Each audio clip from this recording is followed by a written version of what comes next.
confirmer ce qu'il disait par rapport à la santé. Donc moi j'ai fait la Casamance, j'y ai fait 7 ans. J'ai été dans un village et en 7 ans, je pense que j'ai vu que 3 personnes qui avaient des problèmes de vue. Et ils étaient nés avec.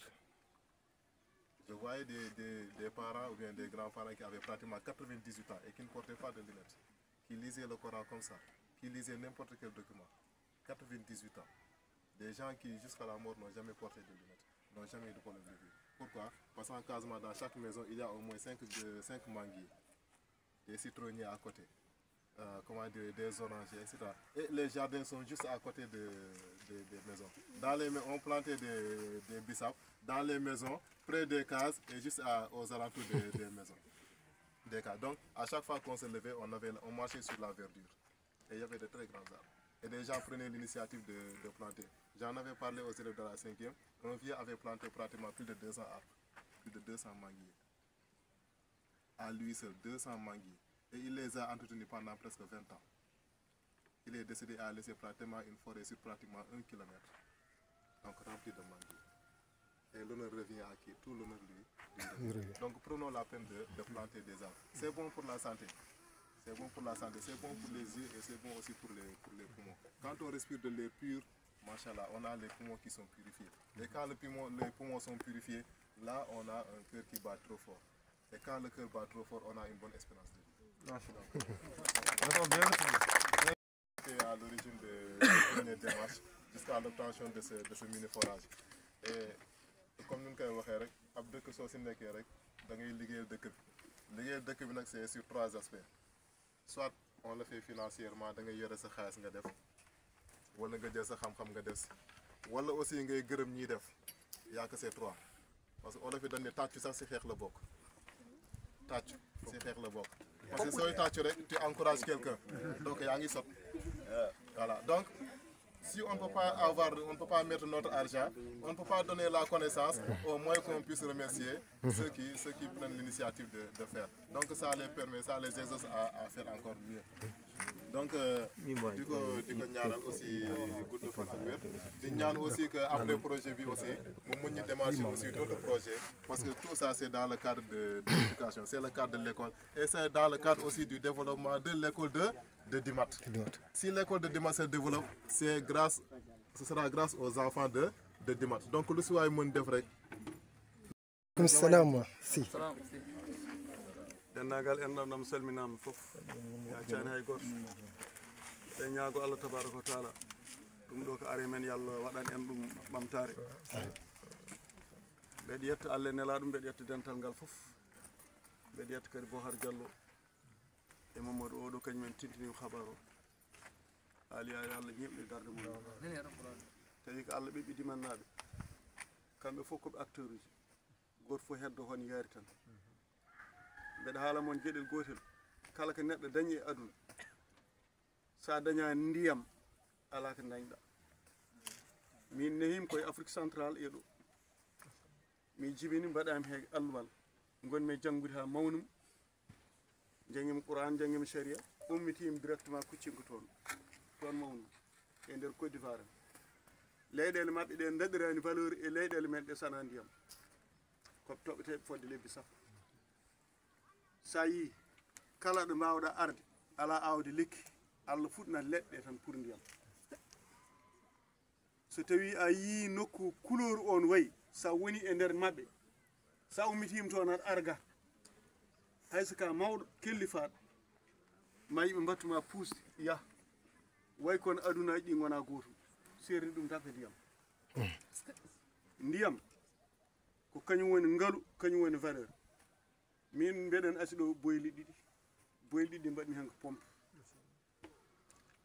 mais pourquoi mbeɗa waɗa ɗum par ce que andude ko joguimi ko watte ko robine goɗɗo e nder Dimat ina yonami ina nafami ni kono ko ɓurata ko yonde haqqillam o ko ɗum 1983 le 14 septembre 1983 min ndiwitoɗo artuɗo ummade no garimi nde ɗo dañi balɗe seeɗa Dimatnaɓe won anse en gandi min ñaguimi ɗo ha mbaɗmi ɗo jardin e takka maayo ngo gaymi ɗon banane gaymi foof min mbaɗi créé fedde wotere wiye foyer de jeunes min capantati 5 hectares ɗo e Dimat Walo min ardino fedde nde mbeɗa yaa ɗo ha Dakar mbeɗa yaa Ronko mbeɗa yaa partout mbeɗa jokkondiri e maɓɓe kono fof ko yo leydi ndi waɗ leɗɗe ay oɗo école mo jiiɗa ko duunaɗo waɗɓe hen fof ko duunaɓe kala neɗɗo garɗo ɗo Allah waɗata e mabbata ay so tawi ay tour école hono fotiri kala no mini forage woni ɗo yo waɗa mini o waɗa bougainville tarom hawro kanko fof o yo eɗen gandi lekki biyeteki bougainville woni fleur uji ɗi ganduɗa ɗi leɗɗeji ɓurɗi yode goɗɗe galle Famar Kane Bodia ko ɗen goni bougainville ɗen so waɗama ɗo tarima ɗo waɗama leɗɗe oɗon gandi ɗum ɗo joni so yimɓe liggima ɗo soɓe goni elweɓe so janggi ha gayni hen goto foof ko ganduɗa o heure mum soit yontude walla goɗɗum ala ɗo waɗi reposé ala ɗo fofti kon so leɗɗe mbaɗama ɗo kala hen goto ma waɗi banguji jomumen jooɗo pofto tawni ala yaade to arta ka ɗo ko ɗum valeur han fewi eɗen ñaago Allah tabaraka wa taala toppitiɓe ɗum ɓe e jogorɓe toppita e heɓoyde ɗum ɓe e goɗɗum fof yo Allah waɗe momen dak yo Allah humto hajuji ɗi fof ɗum tan jiɗnomi haalde hen seeɗa min ko haalde heewi kono noon a jarama tan woni ɗo seeɗa tan jubbatmi hen haala Allah jarama organigramme mais quand même c'est du pareil au même Alia Djiko était président de l'ARD toujours membre de l'ARD Bokar était le président de l'ARD le principal il est de Dimat je dis une chose qui nous a permis d'aller vite et de partir loin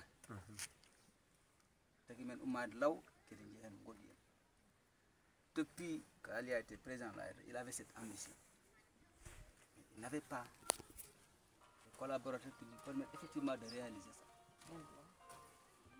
On a sauté sur cette occasion. Donc, le principal, Dieu sait que première correspondance, votre première correspondance a été adressée à l'ensemble des sections de l'ARD. Pour leur dire que nous avons un principal qui est là, prêt à travailler avec nous, à collaborer avec toutes les populations. Maintenant, tout un chacun, chaque personne qui a la possibilité d'intervenir. Donc, chute libre. Ala lawol ala dow tan garta jippuɗa e nder école en mbaɗa hen ko mbatta hen ko jaha lawol donc principal men jettuma han feewi ko continue e jokkodirde par ce que dimannaɓe fof no koolima ɗum ɗo sappo dimannaɓe en koolima ɓe jiɗɗi liggodirde e maɗa mbiɗa Bocar woni yeesma woni caggal ma so Bocar woni yeesma woni caggal ma tan andu dimat fof nen wonde maɗa min ɗo tan kadi jara ɓe continue donc e remercier inspecteur Alia e darde muɗum kadi ha Allah wallimo hande omon waɗa présenté oɗo effectivement won plateforme mo waɗi lancé e yimɓeɓe foof kadi mbaɗi hen abonné donc kadi mbaɗa ɗum vulgarisé e yaaji won foof fuɗɗorto ko seeɗa won e mawnude enen manquano on banggue visibilité donc oɗo aussi le temps aussi de remercier monsieur Kane côté on ɗon côté communication par ce que ene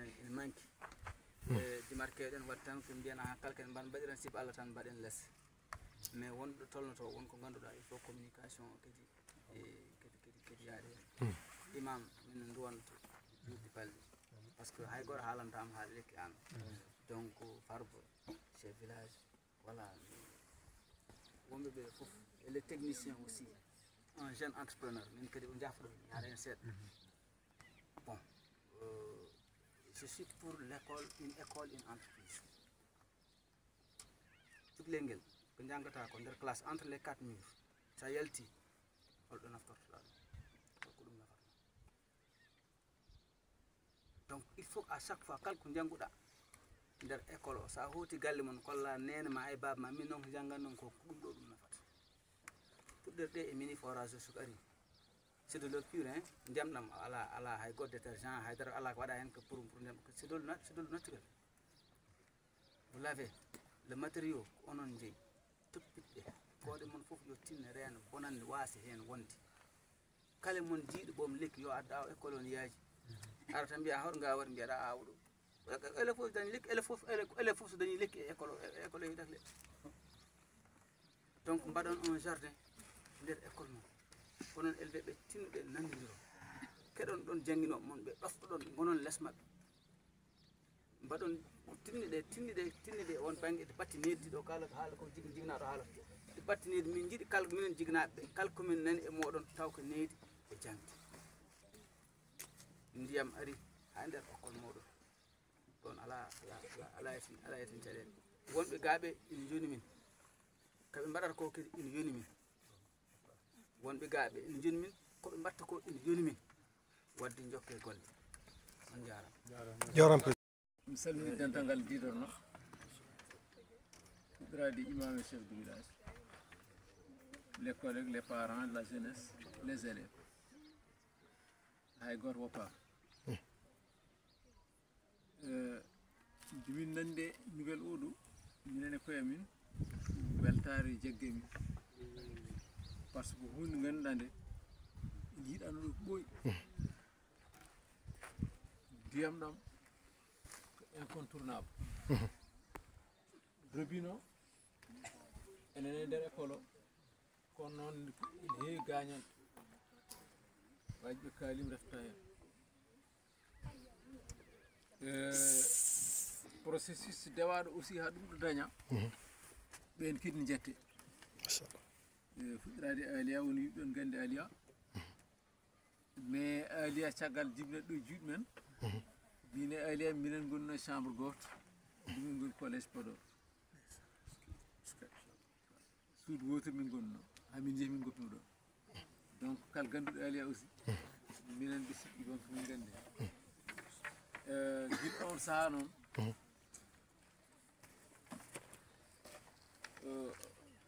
écrivain o wino nafoore faddata duuɓi neɗɗo jibina tan woni cukalel kono noon taw mawɗo Allah waɗi ɗum qualifiaga ɗum en jiiɗimi aliya wattidi ko hen tan caggal périspécie ɗi mbaɗɗi ɗo e collége o kanke Bocar ko ardiɓe nde he ARD en jii également passage makko e ARD ko gollino toon en jii aussi golle goɗɗe ɗo waɗata ɗe e nder yimɓe donc ko duwaw tan continuata joni te imam nin kañumne kalɗo hoore hammi heelan tawa adde hen duwaw mum adde hen paracétamol mum te en jii en mbiɗo joɗɗen ɗo so dowuji gaccani Allah waɗi hen barke so acci en tan yajat te tan jeggi yajat te cenken garini ɗo hande kikiɗe nder kikiɗaji aussi yo Allah junɗuma junno yen ɓooya tampande koye men ha taweɗen nafoore ɓe tampanten ɓe naftoro te ɓooya ɗum hutorade aussi ha kañumen ne mbawa addude hen goɗɗum monsieur Ba a waɗam remercier mais min kam jaggiratma tan ke nder hen jeeya tawi hakkude cagga e dimata kam ɗum kam yiyani ɗo riiɗo donc Allah jarama jarama professeur Guèye min nanima eyyi principal kañumne minen janggui e Bocar Diallo mbeɗa andi ɗumen han feewi minen mbaɗi collége caggal ɗum kadi min jiitodiri e oɗoji kewi kañumenne mbeɗa andi diyo muɗumen o wona octobre heccenki fuɗɗi ça date des années 80 au CM de Podor toon ɓe gandidiri toon ɓe janggi donc yo Allah jurɗuma juuɗe men yo Allah améliore encore communication par ce que kala ko wona ala communication hay siko bateau gadduɗa haydara yiitaki hen par ce que yolot tan e nder histoire yo Allah waɗan en deeƴere waɗan en sutur mbeɗa andi so Allah jaaɓi en gumdon ɗo so imam duwi gongol kadi ɗi wawata kadi goɗɗum woni arde sallah amin Allah jarama jarama bala merci beaucoup wa rahmatullah aleykum salam caggal nde yettude Allah e juuɗe rasul sallallahu alayhi wa sallam sallallahu en mbawa sana yettude jibnaɓe yettude jibnaɓe e aussi weltanade enɗam dimat mataw sin ko enen jiya wotniɓe nder naddimat ni enen mbawi wiide noon firtanke koyɗe jaɓɓa imam a salminama dardema wona hande fudde ane wondiɓema e cagatagal mon ha hande on darde mumen yiya mawɗum wuro chef de village ɗum mbawa sana yettude ɗum e coftal ma yiddima dimat ane gondiɗma hande en mbawa noon kadi salminde tawi en calminani mawɗo école o kanko Allah waɗɗo hannde hono musidɗo Yaya Sall o ari ɗo o rewi ɗon idi hannde en tant que professeur waɗan ɗo ko soofi o gollimi ɗo wonɗo wayanno so activité kim kono arde musique aji farmo nani hayyoy o te kadi no jeeyaɗo ɗo e Donnaye ko ari ɗo e Dimat ari tan koɗo bismito bom wona hoɗo bismito min ma kadi mi waasi salmin équipe pédagogique o mon grand frère le censeur qui est là mon jeune frère Iba président de l'ARD mes frères Alkassoum et M. Kane ils sont des gosses très dévoués pour la cause de Dimat Farba surtout aussi l'équipe pédagogique qui est derrière tawi principal ko dañi ko fottude onon fof en jaahi jimmu makko de kono ne on bonna on coofnani wadde vous êtes à remercier principal nous tenons à vous remercier mais aussi nous tenons à saluer cette dynamique positive que vous avez fait su construire avec l'équipe pédagogique. On a beau vouloir bien faire, mais si on n'a pas là où s'adosser, peut-être l'entreprise peut être délicate. Donc c'est à votre honneur l'équipe pédagogique. Maintenant, devant les élèves, je n'ai pas me présenter comme expert ici, comme professeur, un enseignant d'abord. J'ai été ici comme surveillant. Donc j'ai eu à donner ici des billets d'entrée, des billets de sortie. Et alhamdoulilah, j'ai fait 6 mois, je suis parti. Je suis revenu pour enseigner ici. J'ai servi ici avec M. Gueye, au collège. Et si vous êtes prêts, tout de suite, on va en classe, on va faire un cours d'agir, tout de suite. J'ai pu aussi servir au lycée que dirige aussi notre grand frère Bal, comme professeur de assistant. Donc je suis d'abord un enseignant. Et enseignant, ça veut dire que je suis du cadre de l'éducation et de la formation. Et c'est une fierté pour nous. Minen min ngala ko wana école. So min jiɗa wal min manam wal min ñantim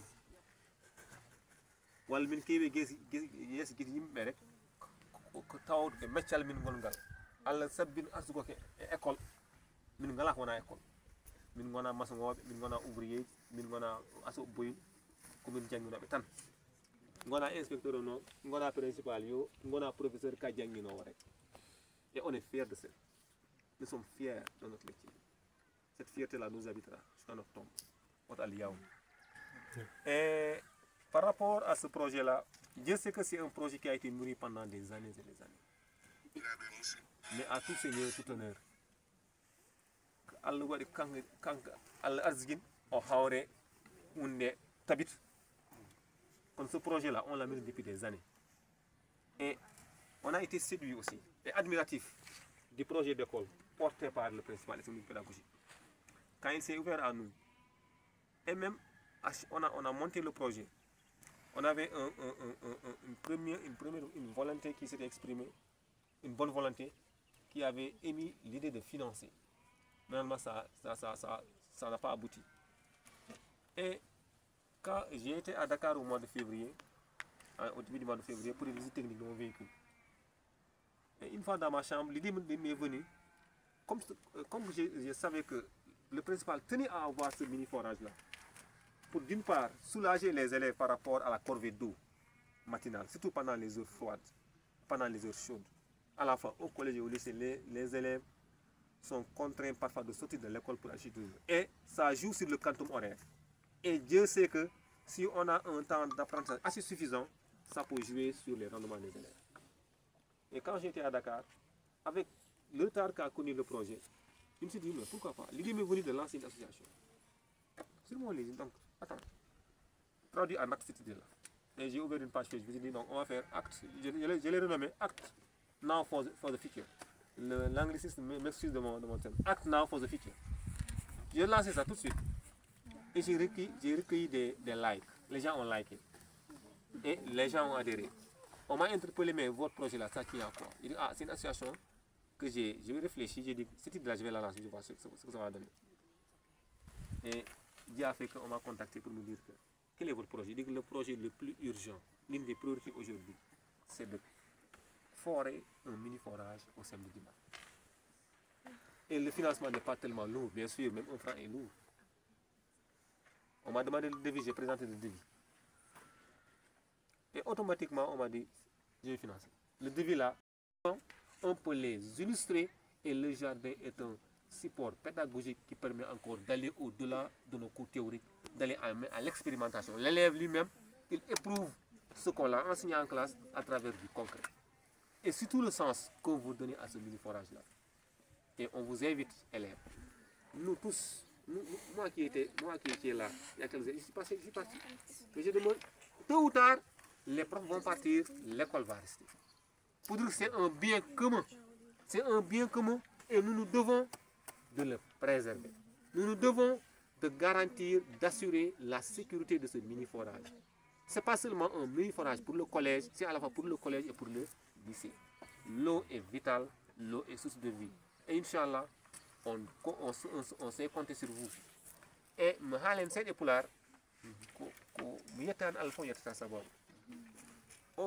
vais vous dire que il nous a tous appelés.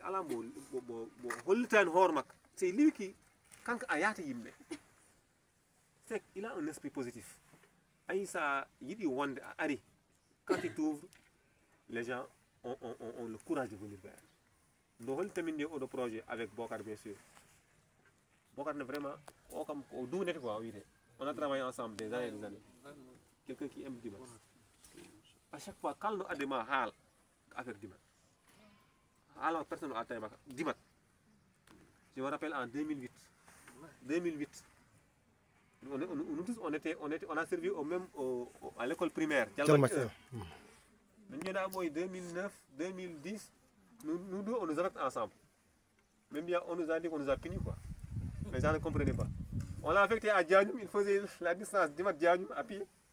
Moi, on m'a affecté où ça? À Dialmadjé pour ouvrir l'école comme directeur. Ouvrir une école comme directeur, on m'a puni parce qu'on m'a nommé directeur.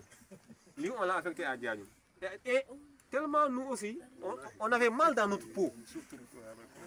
Le fait qu'on faisait, même j'ai été obligé de payer un vélo, lui il faisait la navette. Et on s'est dit que mais d'ici quelques années, les élèves là qu'on a laissés au primaire, ils seront au collège, ils seront au lycée. C'est Dimat à la collège, à la lycée. Dimat dans le collège mais à la lycée. Depuis 2008, on a commencé à mûrir l'idée de lycée. On a mis un temps. On a mis un temps, Dimat fouf. Mais depuis 2008, nous avons tellement mal que on s'est dit que ces enfants-là qui vont faire le collège demain, on va dire lycée. Depuis 2008. Et les Dimarois aussi ont porté le projet. Ce principal local a beaucoup de travail. Wallah a dañu ben liggéey en ba non kadin ko yit liggaat fo kadin tay wondi makbe jabaani 12 dum o yaata wadde onon ne équipe dag onon professeur aji won wombe do yet leggey sonko he wobbe ngalabe do fof on ne kon yettete gis nga so buggé jit rek nangul ko yalla mo tek ci jit ki li yalla mako fi tek ëlëk kal ku yalla dogal dina jité yo bugg nga aussi ñoo jité ñu top sa gannaaw boo nekkee manager tu vas avoir une équipe soudée balaa ci loolu nag yàlla da lay natt mu def keneen sa kanam li nga noo leen mel ci kii ëllëg soo leen jiitee noonu lañ mel ci yéen te ku ne suñun njit a foog saa erdim taw an ne waldi maa en gonde ma l'école est un projet c'est dans la collégialité qu'on peut porter le projet wadde noon on jettaama noon ne Allah walli alhamdulillah ko ɗum ɗo ari ha yettima ɗo financement o dañal wonno devis 709 000 je crois et quelques j'ai pu décrocher 710 000 il y a eu 710 000 comme ça mais Allah non hunde wastardu yimɓe so yapari mbaɗe une cérémonie de réception on kadi ɓeydo yaaji c'est-à-dire surtout montrer l'importance et tout aussi xam leen nii ñun lii suñu bopp lañ ko defal. C'est vrai, quand on investit maintenant dans une école, une institution qui est confiée à M. le Président Yaya Sam, une institution où évolue une équipe pédagogique. Mais là, on souhaite que les gens fassent un bon usage. Principalement, en tout cas, si on a aussi d'autres possibilités encore d'intervenir, au-delà de Dimat, nous, c'est vrai, les gens disent qu'il faut d'abord agir localement avant de penser globalement. Et déjà, wallah, j'ai reçu des demandes. On a comme financement. Mais nous avons tout le cas. Alhamdulillah, En tout cas, on a lancé, on a des gens qui veulent investir. C'est pour ça que c'est une aussi occasion pour dire, on va mettre ça dans notre page Facebook. Les gens qui veulent aussi investir. En tout cas, nous, dites-nous là où vous voulez investir, on vous montre des projets. On a beaucoup, il y a des gens qui ont des projets dans le cadre de l'éducation. Il y a des gens qui ont des projets dans le cadre du bien-être de la mère et de l'enfant. Dans le digital même, dans la formation, le développement professionnel, dans l'entreprise, l'entrepreneuriat. Nous sommes dans ce monde-là. C'est vrai, l'école forme, mais l'emploi n'est pas garanti. Maintenant, on doit aller vers l'auto-emploi. Pour maintenant aller vers l'auto-emploi, il faut de bonnes bases. Il faut être compétent dans un domaine bien précis, maîtriser les rudiments d'une profession qu'on veut épouser et être qualifié dans ce domaine-là. Et là, ça demande aussi une certaine culture personnelle, un engagement. Et même nous-mêmes, en tant qu'enseignants, nous devons être toujours dans le cadre du développement professionnel continu. On doit toujours cultiver nos compétences. Et pour que nous aussi, qu'on puisse armer les élèves à affronter le marché de l'emploi de l'élève. C'est vrai, normalement, ces élèves-là qui sont au collège, après la troisième, ils pourront être orientés au lycée, l'enseignement général. Nous aussi, on peut pourquoi pas proposer leur orientation dans le cycle d'enseignement technique ou bien ailleurs. C'est-à-dire qu'on a à la fois un rôle d'enseignant, d'éducateur, mais aussi un rôle de conseil pédagogique et d'orientation. On sait qu'il y en a qui ont un potentiel pour aller faire, pourquoi pas pédagogie, ou bien aller ailleurs. Donc on est dans ça, Inch'Allah, que bel Allah walla on ko forage won ko damal sodorde école ko dañi udit godda heewi bel Allah kadi financement goddi dañe taw wana he dima taw saro he gurde fof yurkali pourquoi pas ma fay c'est dans le petit ou bien ma fay mais le président nan ma fay a jaga ñaw et vraiment aussi je ne saurais terminer sans remercier quelques via développement au Dimat. C'est l'ARD qui coiffe tout. Et Inch'Allah encore réception comme nous voulons que l'ARD préside la réception. Ça beaucoup. On a été dans l'ARD, on sait comment ça fonctionne. Donc il va on est de tout cœur. Mais là Allah yibna dongal kal erdi kal golno dimat yidi que ko wadan wurgo a wurgo yiti horbe golandal. Et on on kan dancen wonko enen dusat enen baldirat erdi do gor wawa ma walle. Wat chef de village Alioune Kane ba defé limon do xalisso et do odo. Moi je l'ai connu bien avant. Je dis même pas au niveau de Dimat, mais au niveau, c'est un citoyen du monde. Un citoyen du monde, c'est quelqu'un qui fait des actes et qui pose des actes positifs. Là où il est, il ne s'arrête pas à Dimat, il ne s'arrête pas dans son terroir. Il a lancé ça dans sa page Facebook et les bonnes volontés ont réagi. Et je dis qu'on voudrait que dans le futur, continuer ce partenariat dans d'autres domaines et dans d'autres volets. Donc nous en avons besoin. Donc l'école est en construction. Chaque jour, il y a des choses à faire, il y a des choses à améliorer. Donc là, vraiment, nous prions vraiment d'accepter cette collaboration et ensemble, on va relever les défis. Et même avant même de terminer aussi, donc je veux lancer un appel à mes anciens élèves, ou bien nos anciens élèves qui sont là, parmi nous. Les Moustapha, ils font partie et les autres. Donc l'école, c'est votre école. Monsieur Ba, même vous faites partie. C'est votre école. Si vraiment vous pouvez faire quelque chose pour l'école aussi, ne serait-ce que par vos conseils, votre présence et tout, je ne sais pas si vous avez une amicale ou bien quelque chose qui porte sur ça, et là aussi, vous pouvez venir et nous consulter, essayer de voir ce qu'on peut faire ensemble. Donc,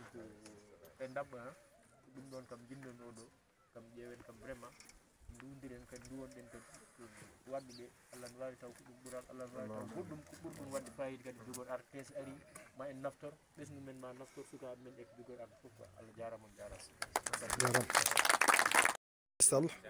principal CM mo Dimat. assalamu aleykum wandiraɓe kadi en jetti Allah vraiment en beltima no fewi e dental ngal en jetti vraiment chef village jetti imam inspecteur Djigou président ARD wandiraɓe parents d'élèves et acteurs du développement mi wawa yijjide aussi mes collègues collaborateurs avec qui je travaille jour et nuit et aussi les élèves donc et vraiment avec ces témoignages là élagement sur wiyata ko somo yaram dawna machallah donc wona min ko enen fof donc sa famille école ko équipe kadi sa totama dongal mo fof en jogui hen part mum de responsable sa wi tan aɗa hattine hoore ma tan sa renaki hunde nden ɓeydoto teggi kono alhamdulillah rabbil alamin ɓe tawi ɓe ɗo kañumen nani keɗo jomumen so kaldama en paam kadi en nan e kadi vraiment Bocar Diallo ombon yesam ombon caggalam travail dans l'ombre il est très discret ki heewi ko mbaɗatmi oɗo ni ko kanko suufutami less prince Allah gueyi sen mbaɗi ɗum ɗo sen mbaɗi ɗum ɗo sen mbaɗi ɗum ɗo et on partage donc ɗum ɗon aussi ɗum ɗo ko projet min garni début d'année min mbaɗi que on s'est fixé des objectifs. Qu'est-ce qu'on veut? D'abord la première chose qu'on s'était dit est-ce que min jaltani ɗum kam amin hen min mbi on veut transformer l'école. Donc transformation positive ay kiya ko ɗo leɗɗe ɗe ne serait-ce que verdure on arat ko en ɓeydi jiiɗ en ɓeydi même espérance de vie gurdam hay gurdam oɗo tukkoɓe c'est pas pour rien kalɗo jaaɗa ko verdure que jardin enen e galleji je ne sais pas si je me fais comprendre. Je dis la transformation de l'environnement c'est un impact et c'est un impact positif. C'est pas pour rien chez les blancs quand tu vas chez eux ils ont des jardins partout. Quand tu te réveilles la première heure c'est de regarder la verdure. Pourquoi? Ça augmente la vue et ça augmente même l'espérance de vie. Et là aussi on peut pas, on essaie vraiment de faire taw jangé jam lekki pamde aduna en mbi ko gawɗo lekki par ce que sa awi lekki wona hoore ma gawanɗa lekki ne wawi won ɗon duuɓi ekkita te si yeehi ɗo ha duuɓi oɗo kala garɗo jooɗi ɗon an gawno ɗo ma hayde mbawɗa won foof ma dañ hen barat. Donc ɗum ne enen ne yo Allah wallu en ko jiɗɗen ko vraiment hunde kadi waɗen ɗo mi wawa wasde haalde wadde remercier technicien on monsieur Ba c'est un professeur c'est un technicien par ce que haali ko ɗo minen ki yande wonde min joguino minen min jaggi woyntu hamin kalde pisa ciemato hamin mbaɗi oɗo no arde o waɗa men expliqué inspecteur ne vraiment e compréhension mum min kalan ɗum kañum taw min neldi ɗum devis amin gasni min gartir devis oɗon min batti devis goɗɗo pour wadde mini forage. Donc no wirni ɓuuri wadde pratique te ko ɗum woni ko ɗum ɓuuri yaadude zaman donc ɓuuri hewde sécurité te c'est plus rentable. Sa waɗi ɗo woyndu ko ma daara bagal ko ma mbaɗa pooɗa donc foof yarta hon noon walla taw ko ɗum ɗo dal ɓuuri wadde oɗo enen ñaagui tan vraiment yo ɗum won gartam te kadi vraiment taw so ari enen mbawi wadde hen ko ɓeydanmi hen ari ha yettima ɗo ligguey on jogori wadde ballodiren enen foof ƴeewen kadi holɗo ɓuuri fewnitade kanko mi haalnima taw enen mbaɗɗon mini forage o taw kañum waɗɗon hoto waɗi ɓe ɓaadi way kom foos hoto waɗi ɗo gandanɗa hoore ma jangge jaam sen cohli walla ɗo enen mbawi ɗon mahdi walla enen jogori ɗon mahdi jangge jaam ɗum fof kadi ko sen kaldi kadi min mbaɗɗum oɗo par ce que min mbaɗi ɗum wadde oɗo kadi taw woɗɗani courant taw bouton mbo wiyato sa naati tan aɗa wawi wadde oɗo taw kadi hay raccordement électrique o kañum ne taw waɗana to donc foti ɗo wawde wonde hade men ummade ɗo enen mbawi yakidade ƴeewe ɓuuri fewnitade kañum ne après men mbaɗen ɗon somi arti e partenariat o école ko partenariat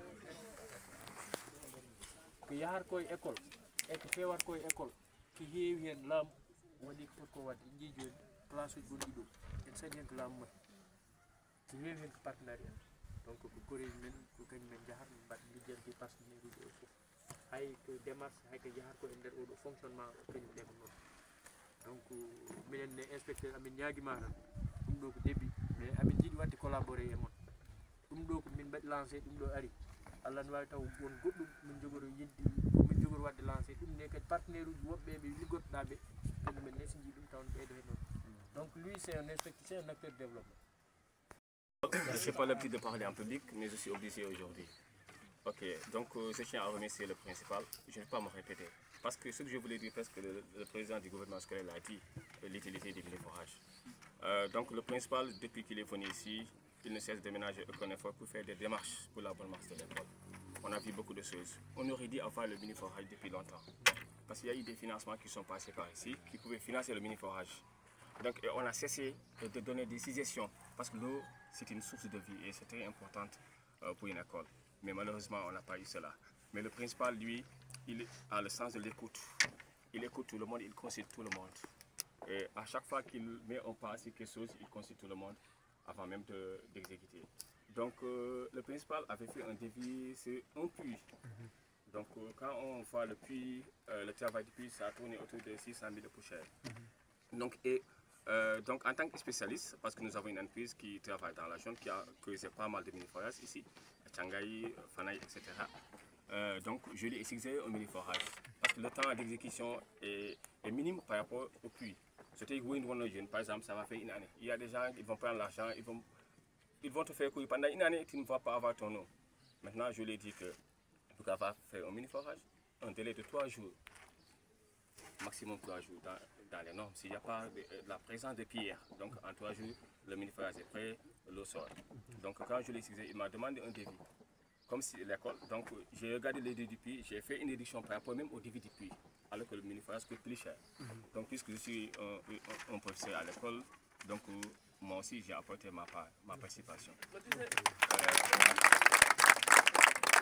Donc, techniquement, le mini-forage consiste, vous connaissez le mini-forage, c'est juste un trou de 200 mm, après on installe un tuyau de 125 mm.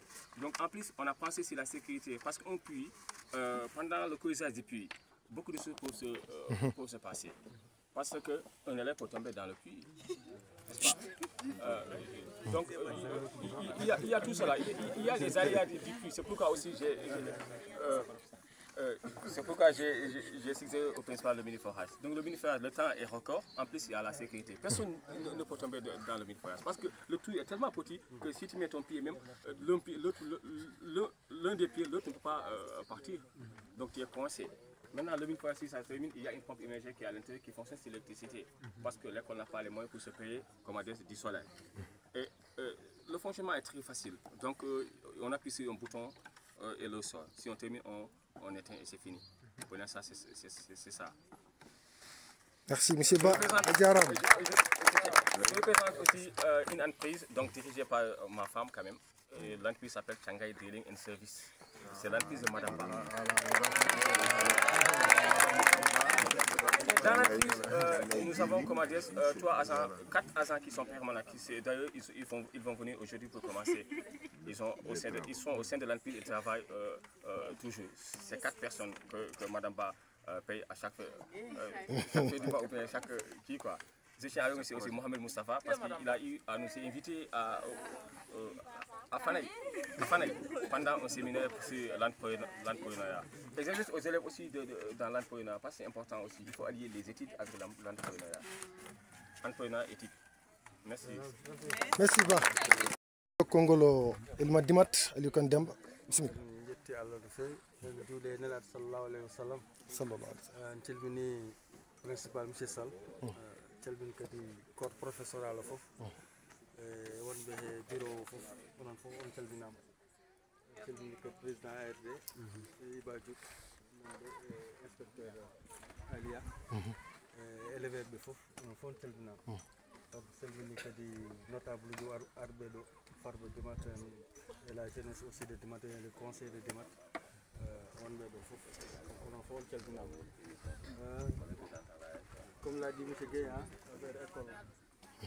affaire école si haalam tan yimɓe fof foti ko ummaade peut-être que le temps comme dit fof temps rabbiter je korko wonata ko to aljumaji faati mais so wonani ɗum kam yimɓe fotno ko arde ko wayni kadi nawaɗa école o yeeso kadi meeɗa yiide école kadi sen jii ɗum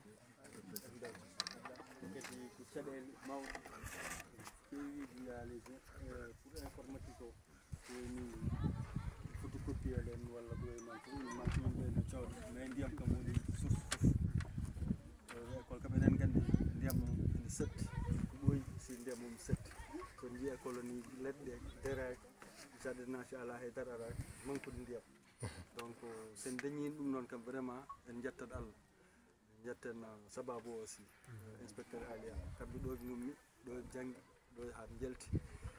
La fois passée, c'était des élèves aussi qui sont sortis d'ici, qui ont amené du matériel pour l'école. Donc, quand on est sorti, vraiment, on dit qu'il faut tout être.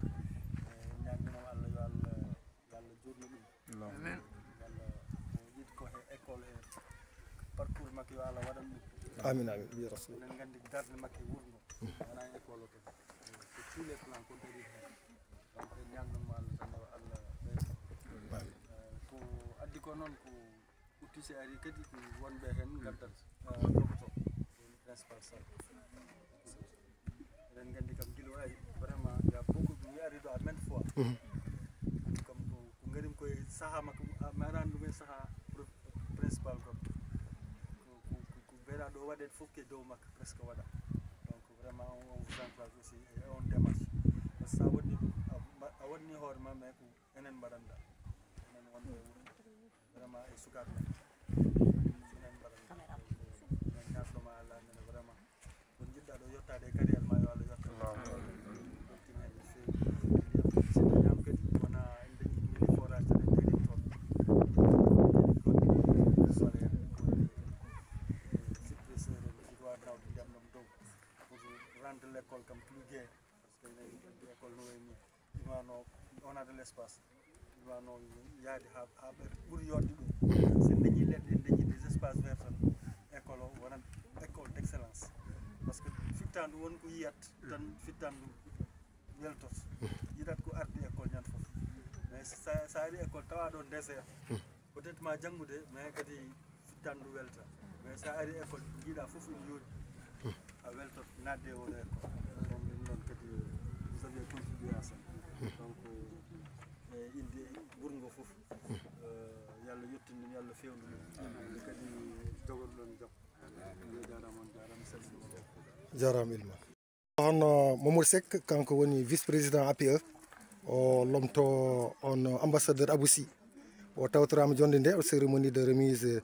d'un financement pour la construction d'un mini forage ici au collège de Dimat Farba eyyi assalamu aleykum wandiraɓe tulde Dimat mi salmini moon goto moon foof inno muɗum e yettode muɗum mbeɗa haali dow indi chef de village Ali Kane Déme Mamoudou Elma e dow indi gandanɗa hoorema imami Amoussi Bayti e ceerno Oumar Sy Alpha Barka e nayiɓe meɗe ɗum wonno Mamadou Alpha Sy salmini kadi gandanɗa hoorema dendagal notable Dimat salmini kadi dendagal jaggueɓe kadi Dimat mi salmini kadi alhamdulillah rabbil alamin gandanɗa hoorema principal e Bocar Diallo e Guèye wondi mon onon foof salmini moon goto mo fof inde muɗum e yettode mum woppani hay goto onon fof calminama on juurama on jettama mbeɗa haalno ne dow indi Aboussi eyyi kanko woni président APE omo salmina moon omo juuro on omo yettu moon o edi ko fof edi fof ko teddugal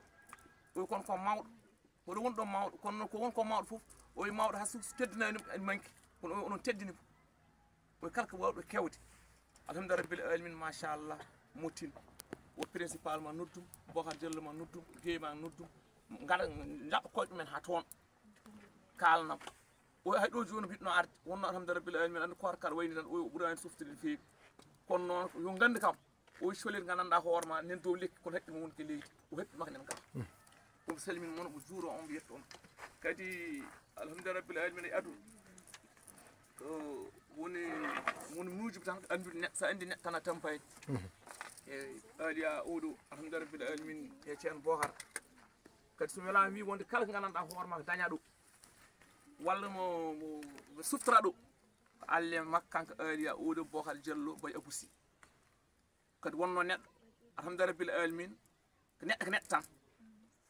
jomum yiiɗatma neɗɗo tan wima wonde kaari mi nani an e kaari ko sehlaɓe naggam e naggam ha yetti ɗo hoɗo wonno collège ha yetti gandanɗa hoorema lycée fof ke dowmaɗe ɗum ni gonga alhamdulillah rabbil alamin ko ɗum débat kono noon royɗo tan kono eskey moɗon mbeɗa salmini kadi gandanɗa hoorema hono miñamo président gandanɗa hoorema ARD hono Iba Yafde mi salminima mi salmini Mouhamadou Moustapha en grand val mi salminima mo juuri moon o wi won gandanɗa hoorema mo salmini moon omo juuro on omo yetto on principal kala ko jiiɗa alhamdulillah rabbil alamin wonko ari koto ari gandanɗa hoorema ke dow gandanɗa hoorema laamuma yetto Allah aliya a jarama guila ummiɗa dariɗa tan ko darde Dimat yo won an a darnaki tan gandanɗa hoorema andi alhamdulillah rabbil alamin neɗɗo kala ñaago Allah ñaago hirande hirtunode kiraƴe ɗum ɓuuri sadde aduna dañde hirande tan kañum hoore mum saɗani saɗi ko hirande hirtunode kiraƴe firtuno ko ɗum ko darnade wuuro mum eyyi so nani hirande hirtunode kiraƴe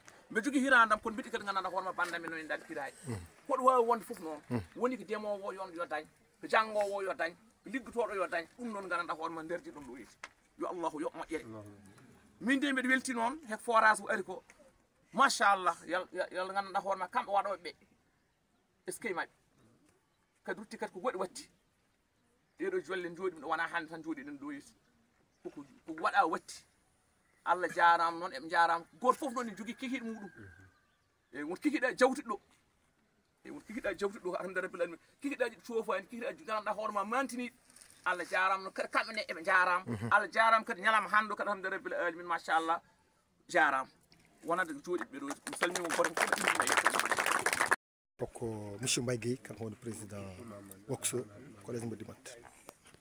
Monsieur l'inspecteur de l'éducation et de la formation de Podor, monsieur le principal du CEM de Dimat, monsieur les profs, monsieur le président de l'association des parents d'élèves, haute autorité administrative, religieuse et coutumière, chers camarades élèves, en ma qualité de président du GOSCO, je voudrais témoigner notre satisfaction à ce qui est de près ou de loin.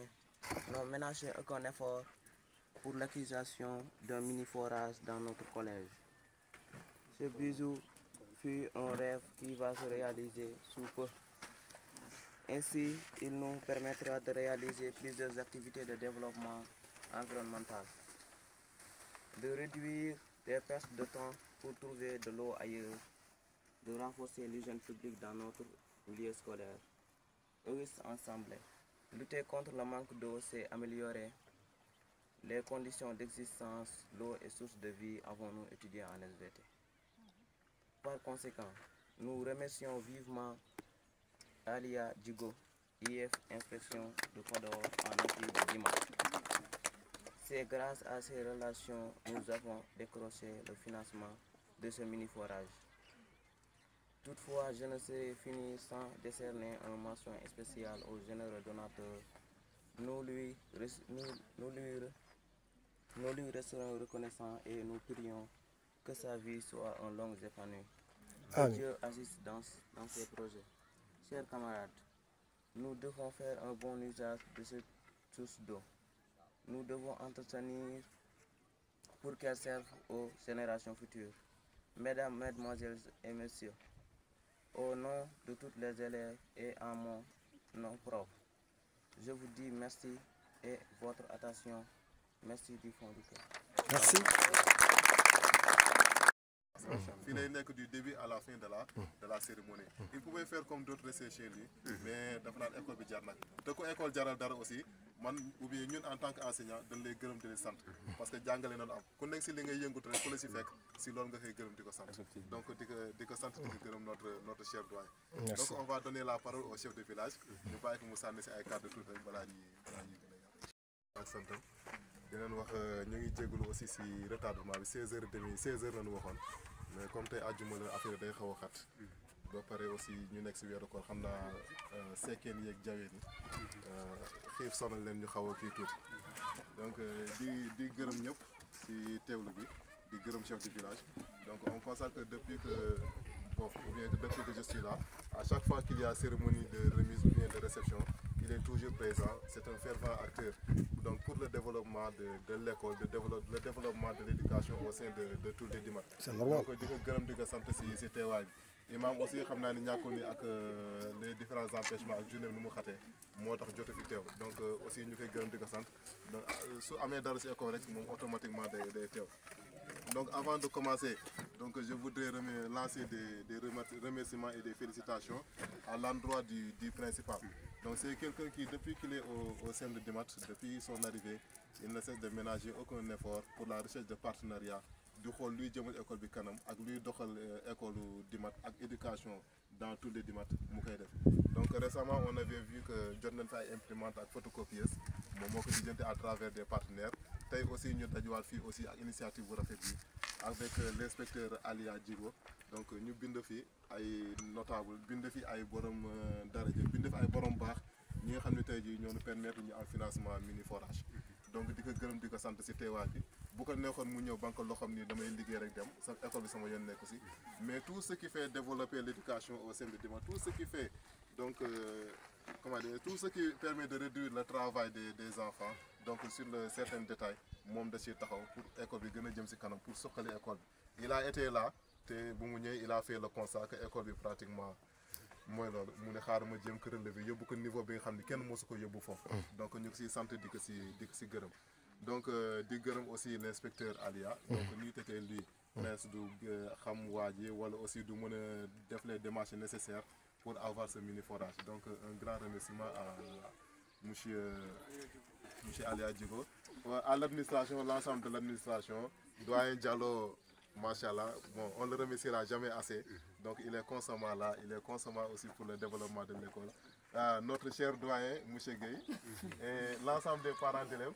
Je pense qu'il y a certains parents aussi dont pratiquement le visage m'est familier. À chaque fois que je suis à l'école, je me dis que chaque instant, donc ça fait des certes. Même fait que nous pouvons venir, mais nous avons une présence, donc ça fait la fierté de Dimat. Donc des gros pour des santé. Donc l'imam devrait ouvrir avec des... Assalamu alaikum wa rahmatullahi wa barakatuh. Bandiraɓe tedduɓe heeɗiɓe on calminama on juurama on jettama on jarama on ñaganama Allah moƴƴere. Hande ko aljuma 7 mars 2025 enen ɗo ete collège mbo Dimat gam jaɓɓade ɗo ballal jewtingal e gasgol forage ɗo e collège o. Ko adi foof seren ɓe mbi en mbaɗ duwaw mbaɗen fati lawol gotol salatul fati laabi tati ayatal kursi yo Allah ɗif laabi jeenayyi yo Allah newnani. No calminama on ñaganama Allah moƴƴere no mbirne ni nen ɗo ete collège mo Dimat gam jaɓɓade ngal ɗo ballal woni financement gasgol forage mini forage ɗo ete collège mo Dimat. Financement o noon ko 710 000 francs temedere e capanɗe nayyi e ɗiɗi ujunere ko ɗum gasgol forage ɗo ete collège mo Dimat.